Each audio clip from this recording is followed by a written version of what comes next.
and so on. So this is classical mechanics. Classical mechanics have two subtitles or two subjects. One of them is what everybody study in high school if you study physics, and another part is something that's more advanced. Not everybody study in high school. So we start with the simple things that everybody should know and understand in daily life.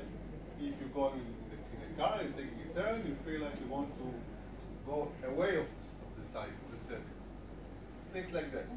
So we start with classical mechanics. Second subject, after we finish it, I call it medical physics, including things that are very commonly used in medical sciences, like mechanical waves, fluid mechanics, like the blood and so on, and thermodynamics, things that involving heat transmission and so on. After we finish that, we're going to start talking about a very big, very heavy issue, electromagnetism. After we finish that, we're going to go to the fun part, which is just a little talking and a lot of making diagrams of rays diagrams, light and optics, and eventually modern physics. When you go to the last program, the last topic, you understand that all what you learned until now is not really correct always. Modern physics is what people start discussing in the 20th century. All the rest is from the time of Plato until the end of the 19th century. So this is the textbook I use to organize the course, and this is also what you're going to read at home. I'm going to send you an e-version of that.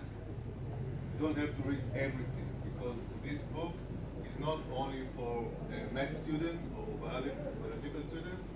It can cover a lot of more hardship, like integrals, derivations, and so on. That's why when I give you, you're going to see when I give you the pre-reading, you see that read page 5 to 18 and 20 to 22 and so on. I want to just skip all those not so relevant issues that you don't really need to know. So this is the textbook. There is another textbook, I'll talk about it later. So how actually we build up the syllabus and what it's meaning about the different universities. So each university in Europe has a different syllabus for physics for the admission test. In one university, it's more important to study mechanics. Another university is more important to study electricity or radioactive radiation. So what I did is cover all the syllabuses and crisscross them and go for if it's something is absent in one university and in another university it's something important, so you go to study it. Okay?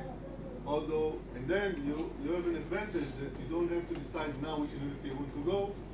You have the opportunity to go to whatever you want because you cover all the ground that you need.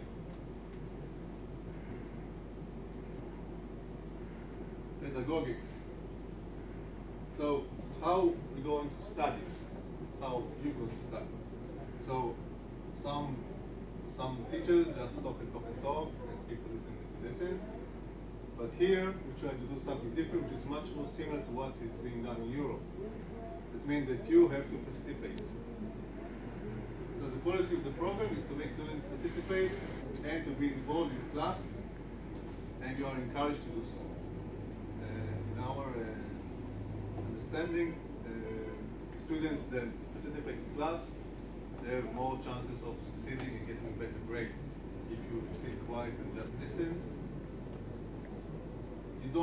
maybe you know what we're talking about, and maybe you don't.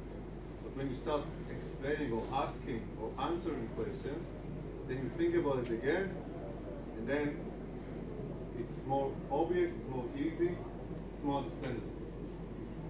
Also, although we are very